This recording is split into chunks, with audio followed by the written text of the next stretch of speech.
I kind of just go out with this mindset that, okay, make sure that you get home safely today.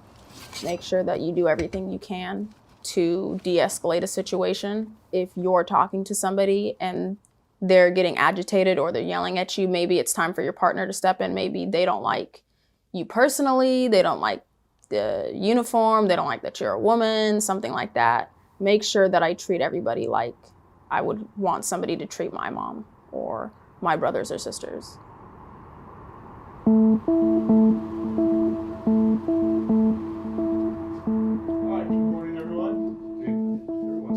Berlinda Cato is a rookie Sacramento police officer.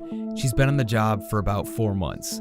I first met her while filming at the Sacramento Police Academy earlier this year, the same academy Davis police officer Natalie Corona and Sac PD officer Tara O'Sullivan graduated from in 2018. Both Corona and O'Sullivan had less than a year on the job when they were killed, responding to what seemed like routine calls, a traffic stop and a domestic disturbance. More recently, El Dorado County Sheriff's Deputy Brian Ishmael was killed while investigating a report of theft from a marijuana grow. Their deaths are a grim reminder that the dangers officers face begin the day they hit the streets. So to understand what it's like for new cops on the job, I rode along with Cato during a recent shift in downtown Sacramento. The first day on patrol, I was super nervous. I wasn't sure what to expect. There's a lot going on, and I think that was probably the most overwhelming thing to deal with was the computer, the radio, people talking to you, my TO talking to me. Bravo 32, are we shown logged on? And then trying to focus on what's going on, make sure I ask the right questions. But I think I did pretty good day one. Bravo 26, good morning and happy Tuesday to you. We would like to log on. Cato was one of 5 female recruits sworn into the department after graduation. Before she's allowed to patrol on her own, she must pass through 4 field training phases, where she's supervised by an FTO, or field training officer. I'll attach them to the calls. I'm always on edge, so I try. That's like the one thing everybody tells you is not to become complacent.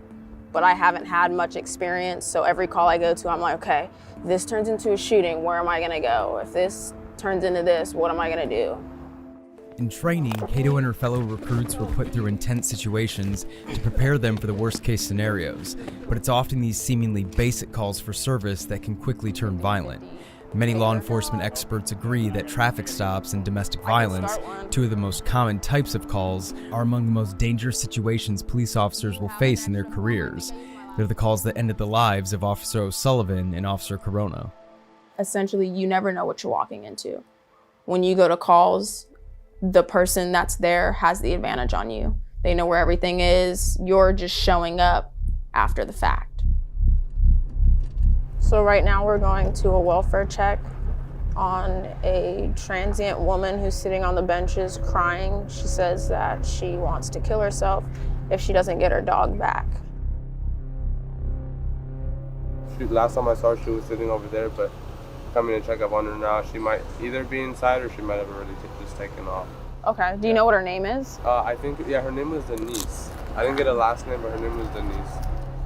On any given day, Cato, like most cops, could go from an armed robbery call-out to ones like this at a grocery store in Midtown, where she must confront someone experiencing a mental health crisis, threatening to kill themselves.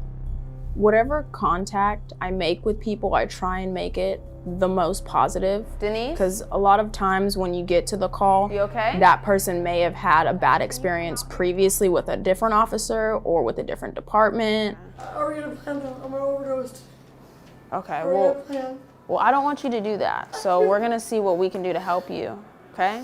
I try and make sure that when I leave, they have this notion in their head or they have this thought that, you know what, maybe not all officers are like this, because she's nice, she cares, she seemed sympathetic. Can I take you to the hospital? I would love that. Okay. Do you have a preference on which hospital you want to go to? Anyhow, she said what? Okay. Yeah. So we want to walk outside to the car? Yeah. Okay. We're gonna get you some help, okay? I think of it as you're a stranger. So you have to show this person that you're there to help them. You're not there to hurt them. They can trust you. They can talk to you. Yes, I'm a police officer, but I'm still a human being and I still care. I want to make sure that I'm here to help you and that you know that.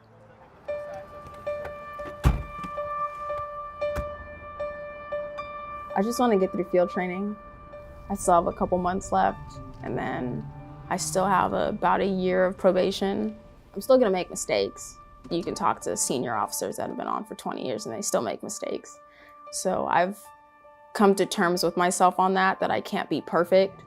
I wouldn't change anything. There's like this satisfaction when you go to a call and somebody's like hysterically crying. Bravo 32, can I get a report number? And then by the end of your call, when you're about to leave, they're no longer crying. They're happy that you came. They're thanking you. Yeah, there's nothing more rewarding than being a police officer.